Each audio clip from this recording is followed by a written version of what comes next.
My father only hit me one time, an open palm across my jaw when I was 7. And once in my life. Been 40 years, but I can still feel it. The sound of the slap, the sting, and the shock. I'm sitting right now where it happened, at the window halfway up the stairs of my childhood home, remembering the look on his face as he struck me. And for years, I thought that expression was anger. I was about as wrong as you can get. I'm alone in the house, sat here on the steps, a drink in hand. Through the dirty old glass I can see the night falling, creeping over the fields, bringing the stars and the cold. The quiet here reminds me of being a boy. My brother's not long gone. He had a lot to say tonight, which ain't like him. Left me with a lot to think about. Unexpected truth can do that. So, here I am, looking through my memories with fresh eyes. Every family's got a strange habit or two they think is normal, all thinking nothing of it until they grow up and realize it was out of the ordinary. For us, my sisters and brother and I, it was the rain. Whenever it came down, we all had to get inside and sit in the living room together. And every time, no exceptions, Mom and the 4 kids. My father locked all the doors, not a word spoken, then stood at the kitchen window staring out.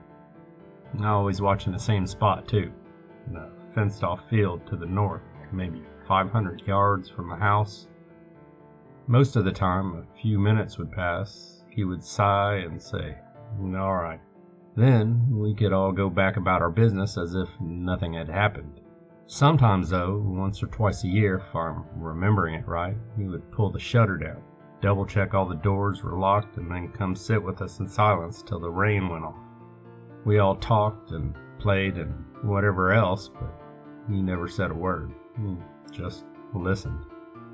I think I was 4, maybe 5 years old when I realized not every family did this. We were all out in the town when it got to raining, and everyone just continued on as if nothing had happened. And I remember how confused I was, waiting at the doors to the nearest shop in a near panic.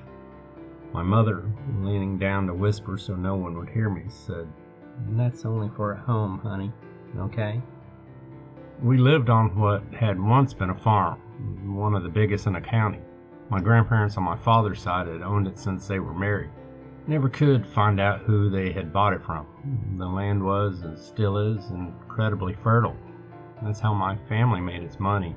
50 years of selling livestock and produce at a rate you wouldn't believe. My father left home when he was 16, just like his 3 brothers. He had college paid for and plenty of money to get him started in life. But as he told me many times, a head start doesn't guarantee a win. He met my mother, fell in love, dropped out of school, and whittled away his savings trying to find what he wanted to do with his life. When the time came and my grandparents passed, my mother and father were broke, out of work. They had been left the land in a will, and in truth it wasn't much of a farm anymore. My grandparents had tired of the work when they didn't need the money and let the land go wild. I knew my father hadn't wanted to move back. He muttered it under his breath enough times. It had always seemed crazy to me, but in the end they didn't have any choice. It was in the will that the house and the land wasn't to be sold, not in any circumstances. So my parents moved in. They had been desperate for children for years, especially my mother, without any luck. And within a month of moving to the farm, she fell pregnant with my brother, John. And that was that. They took to looking after the land, making a living off selling the fruit and vegetables that were still growing there. Then a new child every year, and I was the last. John, Susie, Sylvia, and me, Austin. It was late November, a few days before my 8th birthday when it happened. A storm had come in overnight from the east. Clouds so thick, the sky was still as black as night before sunrise. And that rain coming down was so loud you could hardly hear yourself speak. Wind felt like it was moving the house. My father had pulled down the shutters and come in to sit with us, looking as tired as I had ever seen him. I remember it was awful warm in the house. I sat in my mother's lap. We had both dozed off. My brother was drawing with a colored pencil set he loved, and the girls playing some board game I've forgotten the name of. I woke because I needed to go to the toilet. I slipped down off my mother's knee, saw my father had also fallen asleep. First and only time it ever happened. I didn't want to wake them. I knew it was wrong, that I shouldn't leave the room on my own, but I don't know. Why do little children do the things they do? I crept out, and no one even raised their heads. I felt it when I reached the stairs. I've tried to describe it before, but I can't find the words. Something cold and heavy, pulling at me from out in the rain, seemed to flood in through the window, an invisible wave, reaching, searching, calling, just a feeling. I walked to the window. In the memory, the world seemed very far away, like I was walking in a dream. I looked out through the glass, through the sheets of rain, across the darkened fields. There was something out there, in the shadows of the clouds. It saw me. Then my father hit me. I didn't wake for almost a day. My mom was holding my hand, and clear from her face she had been crying. It wasn't like waking from a regular sleep, I remember that, and everything seemed darker somehow. Things held in my hands still felt far away. Voices came to me as if through water. Hard to explain it. My father apologized, sat down with just the two of us and said he was sorry about hitting me, but he had no choice, and I was never to do that again. I had to understand, to swear him. When it rained in those fields, I wasn't to leave the living room, and I promised. For weeks after, I would wake in the night, shaking and screaming. When my sisters asked me about what I had dreamt about, I could never tell them. In all honesty, I didn't know. All that was left was that call, that pulling inside, and the feeling of being watched. My brother took a turn to sit with me one night until I could get back to sleep.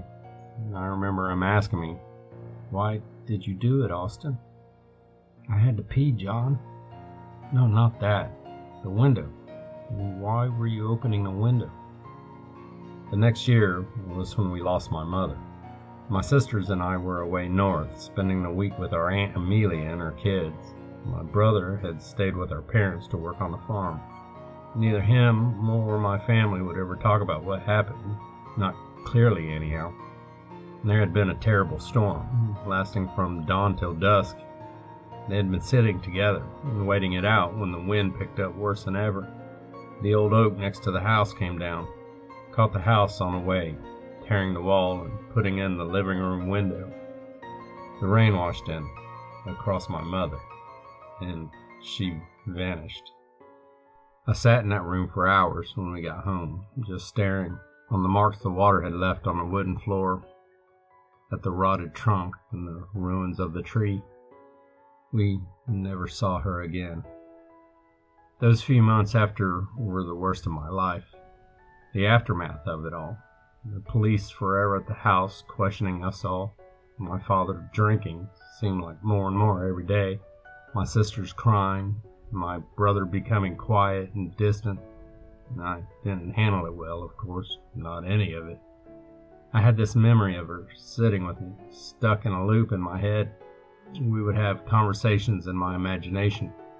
I would daydream into them over and over, then snap awake, back to the reality around me, and realize she was still gone. I started waking in the night crying, but now no one came to sit with me. They had their own nightmares. About 6 months had passed. I was out working on the fences with my father right at the edge of our property. It was a beautiful day, a little too hot if anything, barely a breeze. We had been out for hours when he stood up sharp, turned to the horizon. "Austin, in the car, now." It was the first words he had spoken all day. I recognized that look on his face, the tone in his voice. Weather was turning. To this day, I haven't seen anything like it. A freak event once in a lifetime for a storm to move that fast. The wind first, cold and sudden, and you hear the thunder, distant but closing, and the skies starting to darken. My father was driving too fast, especially over the dirt roads we had out there. I could hear him, muttering under his breath as he drove. They'll know not to leave the house, even if I'm not there. Your sisters and brothers will know. We hammered over the boulders and across ditches, old car shaking so much I near fell out the seat. I remember seeing a drop of rain on the windscreen. You've got better sight than me, boy, he said, eyes still on the road. The field to the north of the house. You know the one. What do you see? I stared out where he asked. Nothing but... But what? Someone's opened the gate. Christ. He slammed on the brakes. I felt the car fishtail, seatbelt cut into my neck and choked the breath out of me. My father had gone deathly white. He pulled off his coat and threw it over my head, plunging me into the darkness. Get down. Don't move. He pressed it over me, pushing me down into the seat. There was a tremor in his voice I had never heard before. Don't look, Austin. No matter what you hear, boy, don't look. Don't make a sound. His hand was so tight on the back of my neck it hurt, even through the jacket.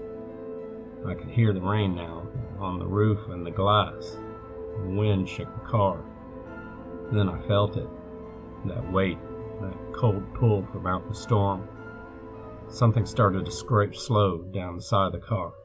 Something sharp. My father shifted position, pulled something in from the back seat, and I heard a snap I recognized. He had reached for a shotgun and checked it was loaded. The sound drew closer and louder, and at the back door now. The howl of the metal through the rain and the wind coming toward us. And it stopped, right by my door. No sound but the rain, or breathing. On the glass, just inches from me, I heard my father cock a shotgun. He took his hand from my back and shifted, I guess to get a better hold on the barrel. A lighter scratching on the glass, something sliding down, and the rattle of the handle. I was soaked in an icy sweat and unable to move, barely able to breathe.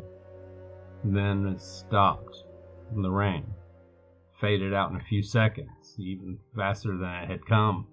I could hear my father crying. He died a few years later. John and Susie had gone off to college, just me and Sylvie left. He had been drinking heavier, a hell of a lot heavier. Took to reading my mother's diary, listening to old music.